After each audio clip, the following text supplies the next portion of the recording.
2023年11月21号，在老挝万象的私营企业与国营企业以及该企业的合作伙伴共同探讨关于如何改善在老挝的营商环境和大力促进国内招商引资。会议主席由工贸部副部长本藤段萨湾先生、欧盟驻老挝大使伊娜女士和美国驻老挝大使共同主持，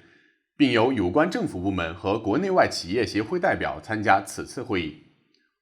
会议根据有关专家的研究成果和专业人士的建议，讨论了老挝劳动力市场专业人才短缺问题，